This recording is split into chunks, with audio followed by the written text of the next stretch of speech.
Hello and welcome to 5-Minute Math. Today we are looking at the Algebra 1 concept of solving systems of equations. This is standard A.5C in the great state of Texas, and we are using item number 25 off the 2019 released STAAR test.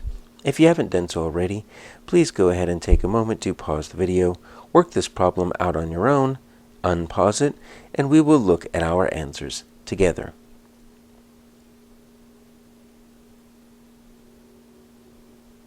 So we have a college student completing some courses worth 3 credits and some courses worth 4 credits, so we don't know what they are.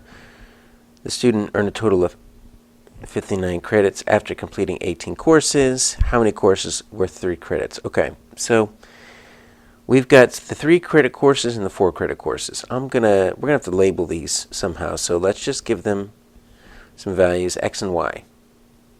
Okay, so our 3 credit courses are going to be x, 4 credit courses are going to be worth y. And what do we know about x and y? 2 things. Number 1, the easiest thing here is you completed 18 courses. Okay, so x, which is, remember, our 3 credit courses, plus y, that's our 4 credit courses. That's a total of 18. If you add those up, you get a total of 18 courses. Now, the 3 credit courses, so that's 3x, because x is the number of 3 credit courses we're taking. Each of those worth 3 credits. And then the 4 credit courses, so that's 4y, because y is the number of 4 credit courses, and they're each worth 4 credits each. If you put those together, you get 59 credits.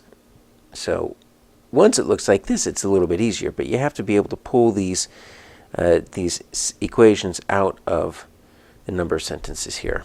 So we need to isolate it. We're looking for the number of 3 credit courses. That's my x. I'm looking for x. I've got 2 choices here. One, we could do some substitution, but you know they're both in standard form. And when they're both in standard form, that actually makes elimination usually a little bit easier. So I'm going to try to add these equations.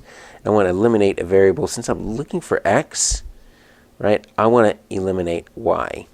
So what could I do to add these 2 equations and eliminate y? Well, look at my y's lined up right here, y and 4y. So watch what happens if I did this. If I multiplied both sides, right, I need to keep a balanced equation, right? If I multiply both sides by -4. Well, I'm going to rewrite it down here. Look what I'm going to get. -4x minus 4y. See how those 2 are lining up for me?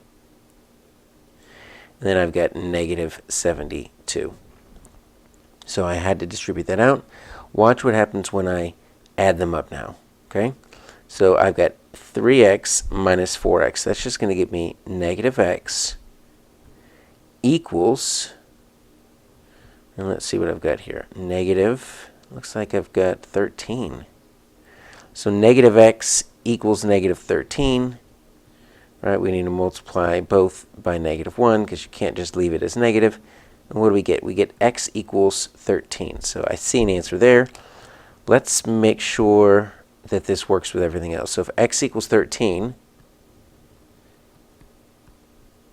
so that's going to be 5, right? So my y equals 5, that's where that b comes from.